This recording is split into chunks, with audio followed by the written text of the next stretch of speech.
exciting. So I think one of the questions that was posed to us was, how would your life be different if you hadn't studied a different language or no language at all? And I think without the ability to unlock any creative outlet, finding ways to use your language to get connected to other situations where you can find those passions, you end up just getting stuck with a hammer. And so that's where I feel like that brought me today. So that was really the biggest turning point probably in my professional career, which was already 2 or so years underway at that point. I sort of did a pivot. I realized what I really wanted to be doing was spend more time outdoors, doing kind of what I was doing with the guys, but I wanted to get back to the United States and put something together. So after sort of 3.5 years in Japan, I turned around, headed home. It was a really hard decision because I remember investing so much time and so much time and energy into being like, I'm going to move to Japan and that's it. I'm just going to live there and that's my calling. That's where I'm supposed to be. And I think the most important thing that I learned through studying Japanese, through living there, and now coming back and working at Huckberry is that it's impossible to put a price or a value on being able to be flexible and not pivoting at every opportunity, but being smart about being flexible.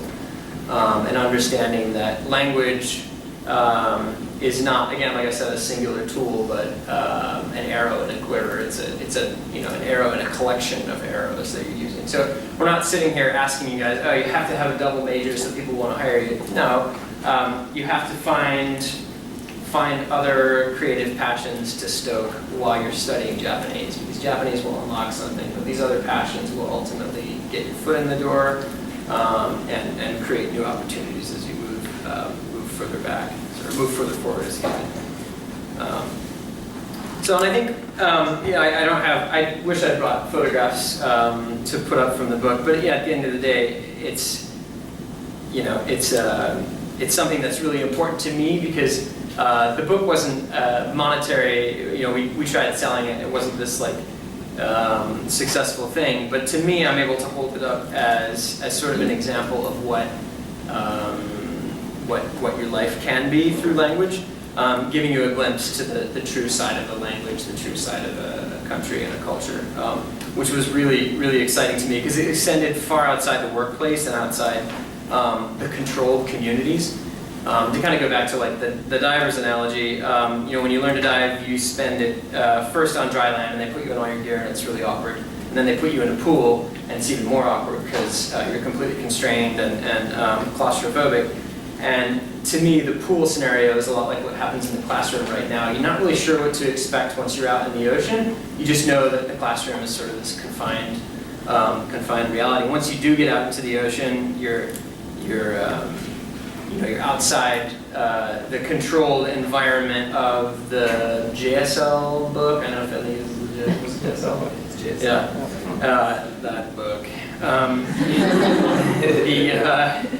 Once you get outside the realm of those formulas and actually get immersed in something, that was when I realized that I knew, I'd made it through 4 of those god-awful books and realized I knew nothing until I actually got there and got into things. We were talking a little bit earlier about the things that shocked me the most about having moved to Japan. I think that was what surprised me. That was also echoed in some of the earlier comments today this morning, how low my competency actually was. It's not to say that the staff did a phenomenal job, because Dr. Kamara and Dr. Harada are 2 of the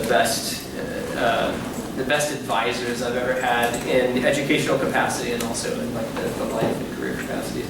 But there's nothing that compares to being in the ocean when you're going from the classroom. So, language mastery really gives you the ability to take a macro look inside the human condition into other cultures as they relate to your own. So again, in the ocean, outside the confines of, which is really exciting. It was able to unlock all of this stuff that I had no idea was sort of bubbling in there.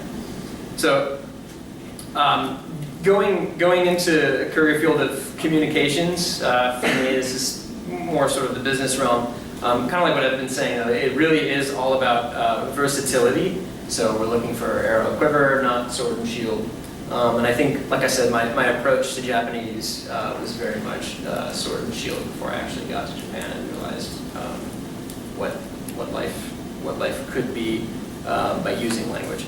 So, I've always had friends and colleagues who are kind of laser focused on one thing, and I think, it's important to be really passionate about the things that you study, but I think on a more lighthearted sense, it's also really important to be nerdy about some things, because the nerdy things, like taking photographs or having interest in art or culture, aside from whatever you're studying, is what ultimately unlocks things and can get your foot in the door.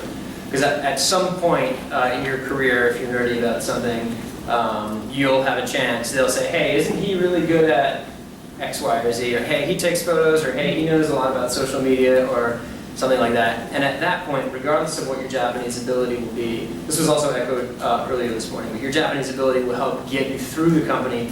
But that thing that you're nerdy about, that they're like, hey, isn't he or she really good at this one thing? That's what gets you in the door at this level when you have not the full resume of experience to build upon. So, the last thing I kind of want to touch on is, so one of the best managers. So who knows about the Tour de France? Has anybody heard of the Tour de France? It's like some bike race. It's super easy, apparently.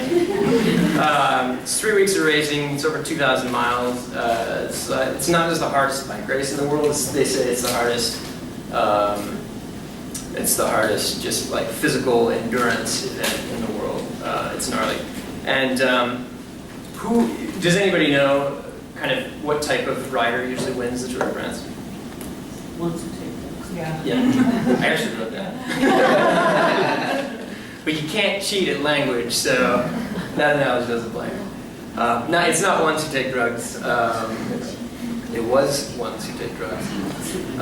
No, but so there are disciplines in cycling. There are sprinters, and there are climbers, and then there are guys called rouleurs. Those are guys who can kind of do a little bit of it all. They can climb, they can descend, they can suffer in the TT, they can sprint a little bit. But they're not one-trick ponies. It's kind of the same way with language. We're not looking for, you can't win the tour by just studying Japanese. You can't win the tour by just climbing up the hardest mountains in your neighborhood.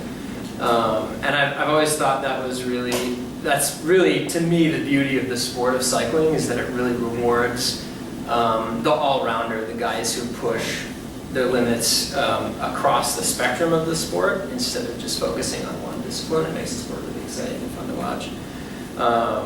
So I just think, I've been able to connect all of these things to cycling in ways that I never would have expected, and especially with Japanese, I sort of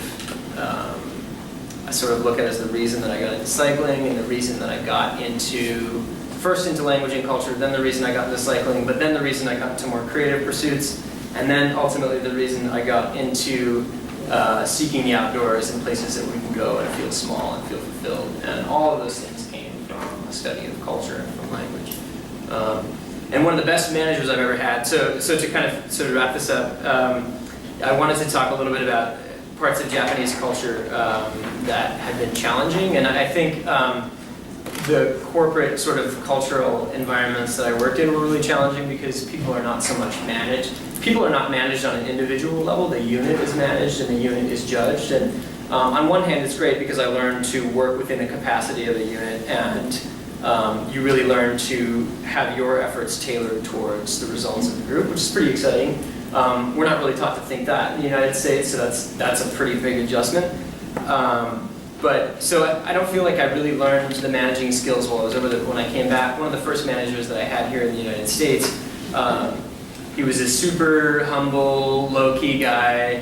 His name was Xander. He had a weird name. He was kind of quirky, but he was one of the most unique individuals I've ever known. One, he was this crazy coffee nerd. He knew everything about coffee, and we couldn't make him coffee. We couldn't buy coffee anywhere that he hadn't approved. It was ridiculous. So he was this coffee nerd, and then I found out he was a bike nerd, and then I found out he was a pretty good bike racer, and then I found out he was an amazing photographer, and then I found out he was this really good writer. He was a far better writer than I was, and he hired me to write for him and take pictures for him. And I found him teaching me how to do my job. I was the fourth person in the company that he founded, and I couldn't figure out why he would want to have me around. But the thing that I ultimately learned that we most had in common was that he also lived in Japan for 2 years, and he had the same language, cultural experience that I did. And he also found Japanese to be a gate to all these other things. And what he ultimately did, he discovered coffee while he was in Japan. And Japan kind of turned him into a coffee nerd. And when he came back to the United States, he invented a little machine called the Clover. I'm not sure if you guys heard of Clover. If you're a coffee nerd, maybe. Well, Clover was bought by Starbucks for a lot of money. And so Xander, through his Japanese experience, through a lot of the same things that I sort of aspired to and seeking creativity through language, made him extremely successful and just an amazing person to be around. I think that's something that I personally really want to strive to be, use language, seek creativity, and find happiness and success. So, I think there's a few other things. I know there's a bit about cultural challenges and stuff. I'd definitely love to answer some questions if you want to touch on that. But I really, if I have to harp on anything, it's that versatility is the key here. And we're not asking you to take out loans or take out another major. It's not more work. It's actually good news because it's creative work. It's the things that stoke your passions that will ultimately make Japanese the most rewarding thing you could do.